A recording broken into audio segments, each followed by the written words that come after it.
నర్మద ప్రేమ అనుమానం తీర్చడానికి హాస్పిటల్కి వెళ్లిన వల్లికి ఎదురుపడ్డ గుండె పగిలే నిజం.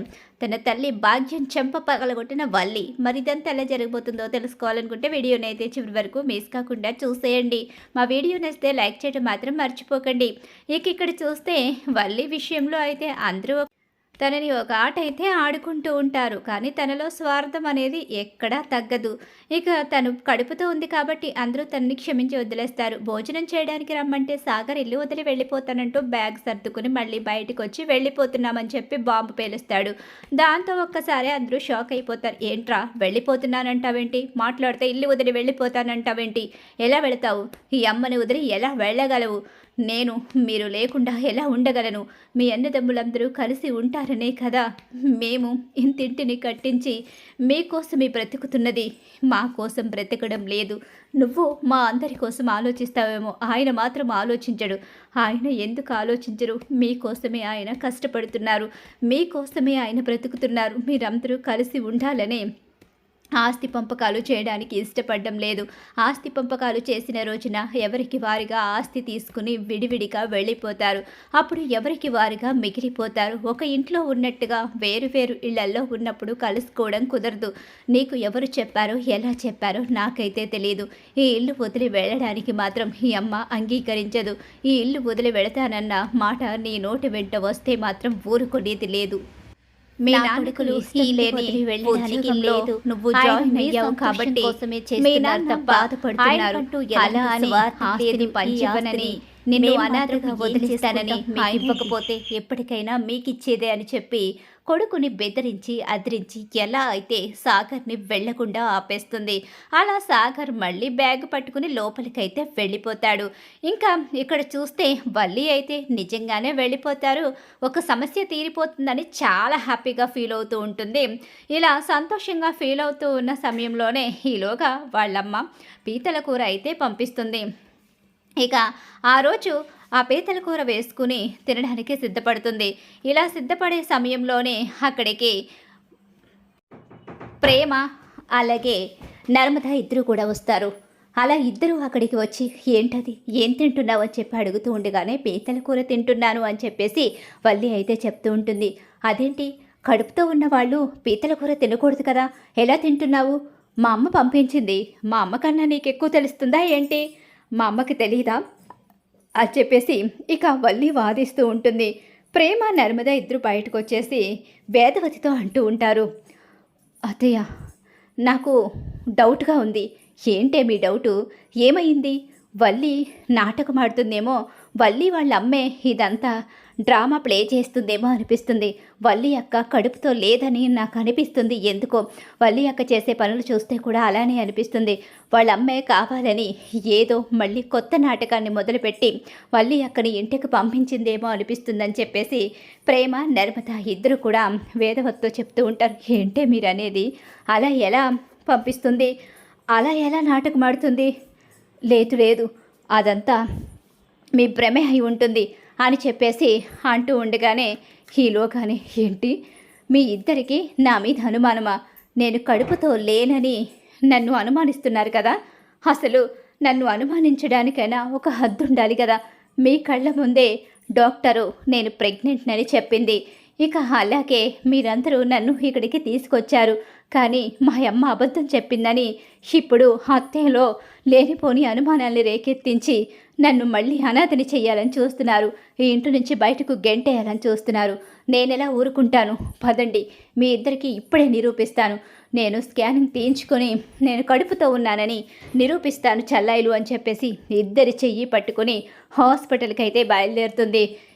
ఇది చెప్పినా వినకుండా వెళ్ళింది. అక్కడేం జరుగుతుందో ఏంటో, ఇప్పుడు ఇక్కడ ఈయనకి నేనేం సమాధానం చెప్పాలో ఏంటో అంటూ వేదవతి కంగారు పడిపోతూ ఉంటుంది, టెన్షన్ పడుతూ ఉంటుంది. ఈలోగా వల్లి అయితే నర్మదను ప్రేమను తీసుకుని హాస్పిటల్కి అయితే రానే వచ్చేస్తుంది. కాసేపట్లో నా కడుపులో బిడ్డ ఉందని మీకే సాక్ష్యాలతో సహా బయటపడుతుంది. అప్పుడు చెప్తాను మీ ఇద్దరి పని. మా అమ్మ మీద నిందని వేస్తారా? తప్పులు చేసిందని చెప్పి ఇప్పుడు కూడా మా అమ్మ మోసం చేసిందని చెప్తారా? అసలు ఎట్టి పరిస్థితిలోని కూడా ఈరోజు మీ ఇద్దరిని వదిలిపెట్టేదే లేదు. నేను కడుపుతో ఉన్నానని ప్రూవ్ చేసుకున్న తర్వాత మీ ఇద్దరి పని మావయ్య గారి ముందు చెప్తాను. నా మీద ఇంత నింద వేసినందుకు మిమ్మల్ని వదిలిపెట్టను అని చెప్పేసి చాలా కోపంతో రగిలిపోతూ హాస్పిటల్ లోపలికైతే వస్తూ ఉంటుంది. అలా వస్తూ ఉండగానే డాక్టర్ గారు ఎక్కడున్నారు, డాక్టర్ గారు ఎక్కడున్నారు, డాక్టర్ గారు వస్తారు, మీరు కంగారు పడకండి అని చెప్పి అంటూ ఉండగానే డాక్టర్ గారు కావాలి, నేను డాక్టర్ని కలవాలి.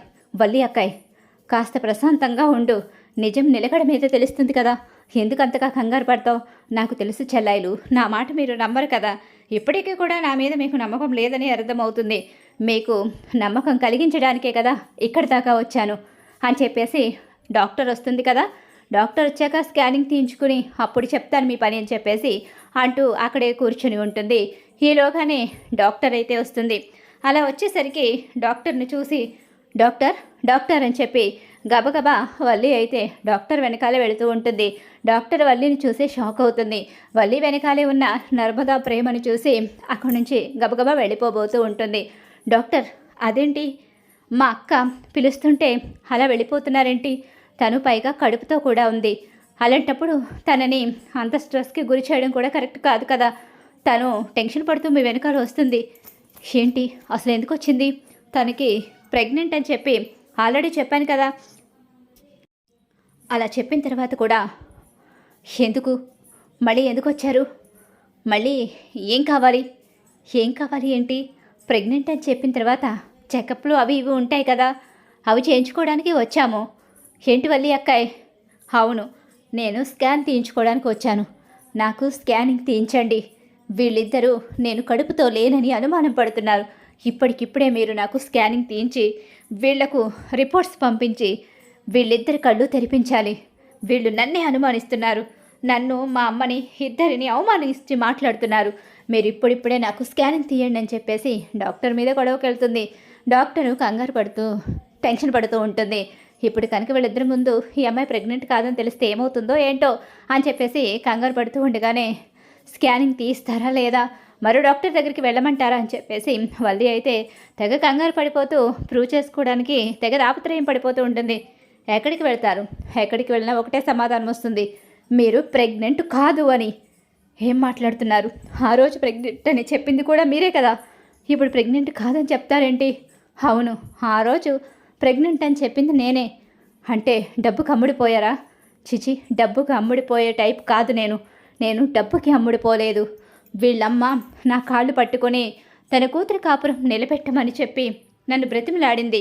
అలా బ్రతిమలాడింది కాబట్టే ఆ రోజు తను ప్రెగ్నెంట్ అని అబద్ధం చెప్పాను.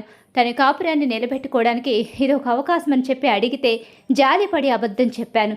తను ప్రెగ్నెంట్ కాదు, తను ఎక్కడికి వెళ్ళి స్కాన్ తీయించుకున్నా కడుపులో బిడ్డ లేదనే చెప్తారని చెప్పేసి తన తల్లి చేసిన మోసాన్ని వల్లి ముందు బయట పెట్టేస్తుంది.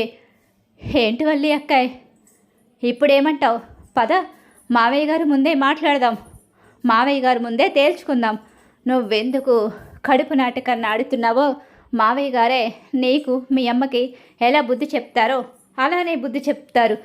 ఇప్పుడు ఇంకా నువ్వు తప్పించుకోలేవు. నువ్వు మొన్నటి వరకు చేసిన మోసాలన్నీ మావయ్య గారి ముందు ఇప్పటి వరకు బయట పెట్టలేదు. కానీ ఇది కడుపు నాటకాన్ని మొదలుపెట్టిన మీరు ఈ నాటకాన్ని పూర్తి చేయడం మీ వల్ల కాదు. ఇంకా మావయ్య గారి ముందు బయటపడక తప్పదు, పద వెళదామని చెప్పేసి అంటూ ఉండగానే నేను కూడా మోసపోయాను చెల్లాయిలు. నిజంగానే నేను కడుపుతో ఉన్నానని అనుకున్నాను. మా అమ్మ నన్ను కూడా మోసం చేసింది, నన్ను కూడా చాలా మోసం చేసింది.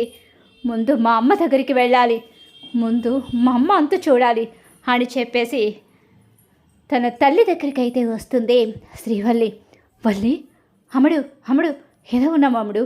బాగానే ఉందా? ఒంట్లో బాగానే ఉందా అని చెప్పి అంటూ ఉండగా నర్మదా ప్రేమ వెనకాలే ఉంటారు. ఒక్కసారే ఇక తన తల్లి చెంప పగలగొడుతుంది, కన్న తల్లి అని కూడా చూడకుండా. అమ్మడు అని చెప్పేసి ఆనందరావు అలాగే భాగ్యం ఇద్దరు కూడా షాక్ అయిపోతారు. చిచి, నువ్వు కన్న తల్లివేనా? కసాయి దానివా? నా కాపురం నిలబెట్టడం కోసం ఇంత పెద్ద అబద్ధం ఆడి నన్ను ఆ ఇంట్లో మరోసారి దోషిని చేసి నన్ను నిలువున ముంచేశావు. ఇక నా కాపురం జీవితంలో నాకిక ఆ ఇంట్లో అడుగు పెట్టే అధికారం, హక్కు అన్నీ పోయాయి. నా భర్త నన్ను క్షమించడు. ఇక జీవితంలో తనకి నేను మొహాన్ని ఎప్పటికీ చూపించలేను అని చెప్పేసి ఒక్కసారే ఇక తల్లి చెంప పగలగొట్టి నీ మొహం చూడాలంటేనే అసహ్యం కలుగుతుంది. నువ్వు తల్లివని చెప్పుకోవడానికి కూడా నాకు సిగ్గుగా ఉంది అంటూ భాగ్యానికి వల్లి ఊహించని షాక్ అయితే ఇస్తుంది. మరి ఖచ్చితంగా రాబోయే కథలో ఇలా అయితే జరగబోతుంది. ఇలా జరగాలని మీరు కోరుకుంటున్నారా? అయితే వీడియోని తప్పకుండా లైక్ చేసేయండి.